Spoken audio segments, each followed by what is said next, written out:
Lecture 10 में हम बात करेंगे उत्तराखंड में अलग अलग नदी तंत्रों की, उनकी प्रमुख और प्रमुख सहायक नदियों की।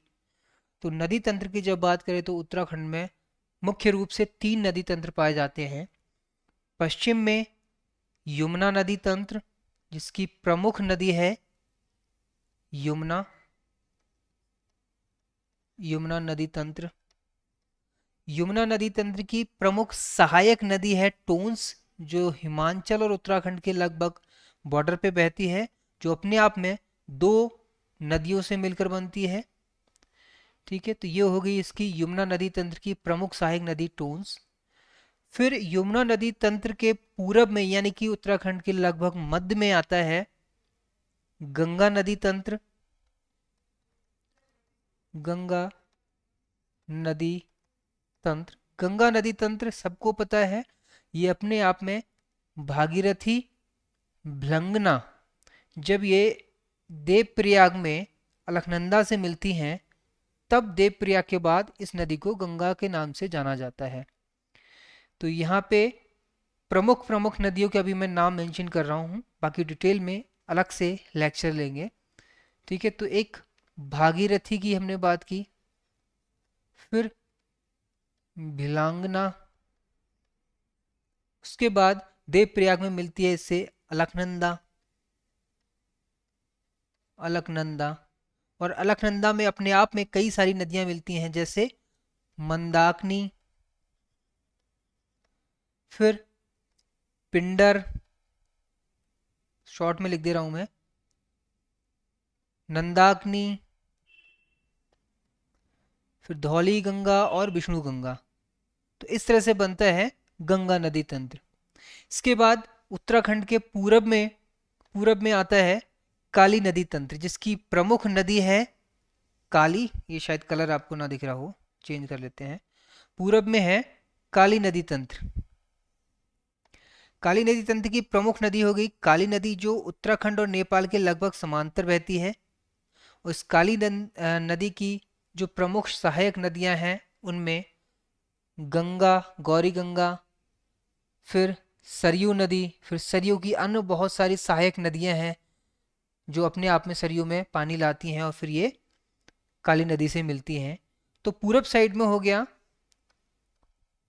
इसको काली नदी तंत्र कहें, काली नदी तंत्र। इसकी प्रमुख नदी कौन सी हो गई? काली नदी हो गई। ठीक, फिर गौरी गंगा,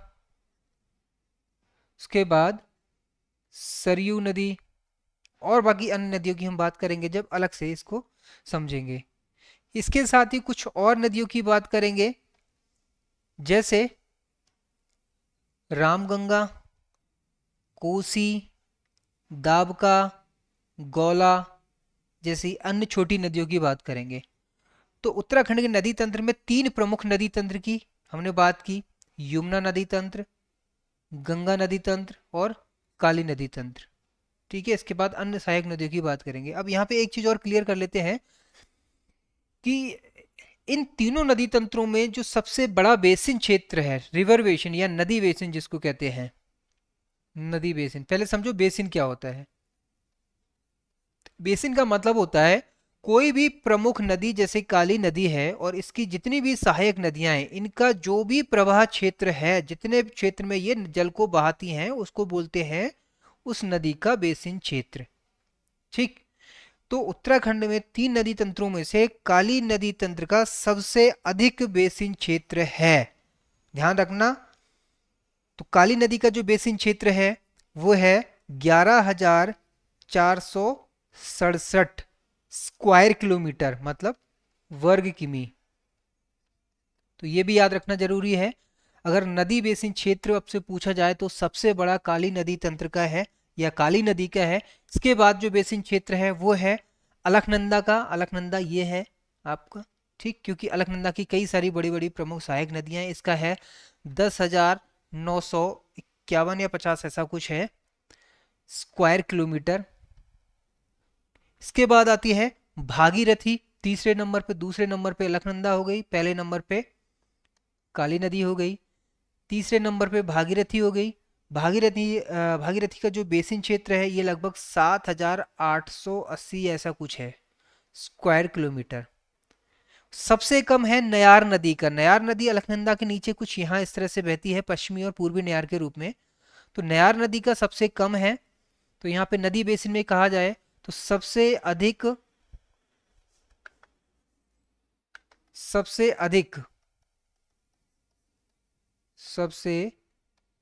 अधिक बेसिन क्षेत्र ये है किसका? काली नदी। ठीक। सबसे कम सबसे कम बेसिन नयार का। ठीक। बेसिन क्षेत्र एक बार फिर से समझ लो।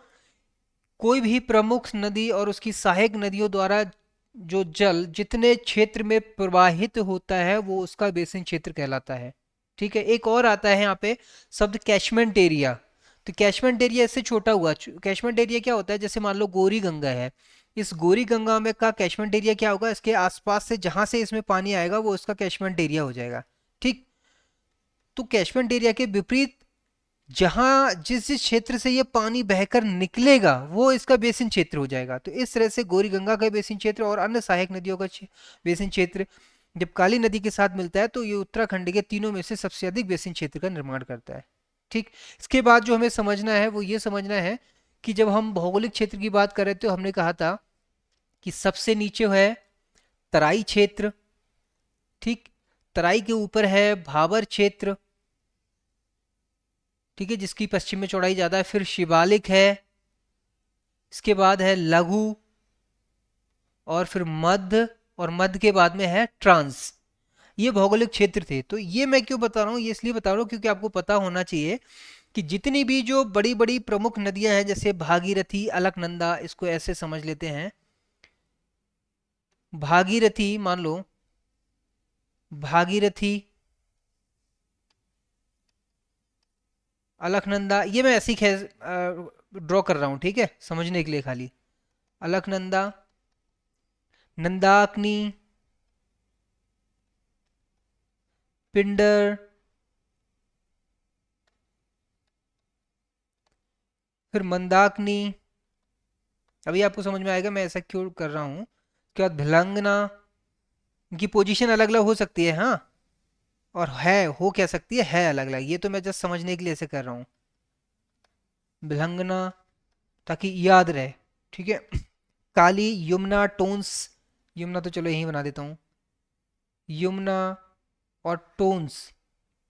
ये जितनी भी प्रमुख नदियां हैं जिनको आप जानते हो, ये सारी की सारी नदियां महा हिमालय से निकलती हैं। ये आपको पता होना चाहिए, इसमें कंफ्यूजन नहीं होना चाहिए। ठीक है। कहाँ से निकलती है? महा हिमालय से। इसलिए मैंने ये ड्रॉ किया। तो ध्यान रहे आपको क्या करना है, अलग अलग इस तरह से उत्तराखंड के मैप बनाने, 3 या 4, उसमें 3 बना लोगे काम चल जाएगा। उसमें लेबल कर लेना है इनके क्रम के हिसाब से, टोन्स, यमुना, भागीरथी, अलकनंदा, अलकनंदा, नंदाकिनी, पिंडर, मंदाकिनी, भिलंगना। ठीक है। और काली जो कि सबसे एकदम पूरब में बहती है। कौन सी?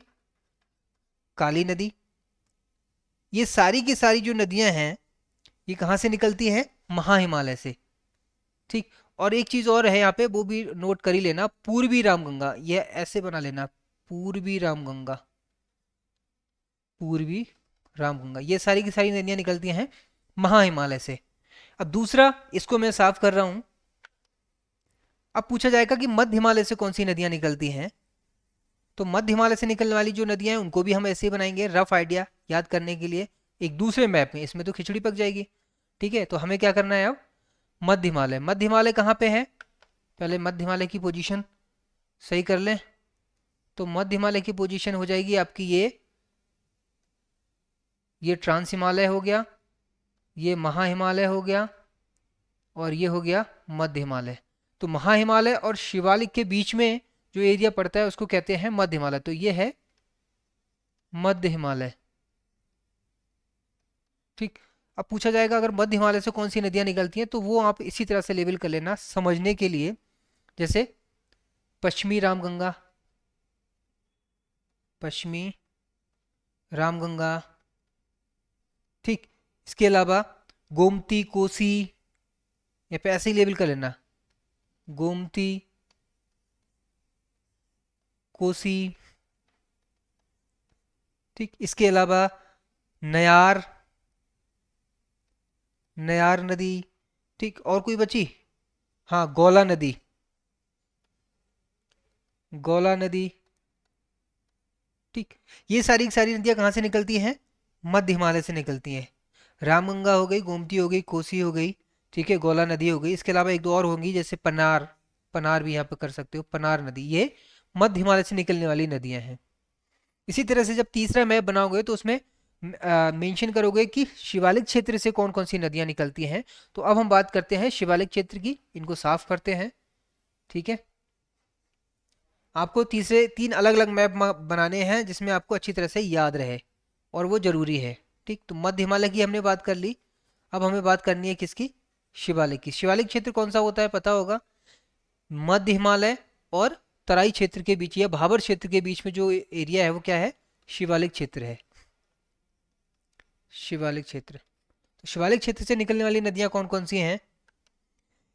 इसमें बेगुल नदी, इनकी पोजीशन बिल्कुल अलग हो सकती है, मैं बता रहा हूँ फिर से, ठीक है। बस ये ध्यान रखने के लिए रफ हम ड्रॉ कर रहे हैं। बेगुल नदी हो गई, फिर इसमें रिस्पना हो गई, रिस्पना, देहरादून में एक रिस्पना पुल बनता है, वो नदी के ऊपर से नदी के ऊपर बना हुआ है, ठीक है।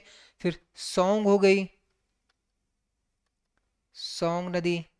इसके बाद आ जाती है नंदौर, भाखरा, ढेला, नंधौर,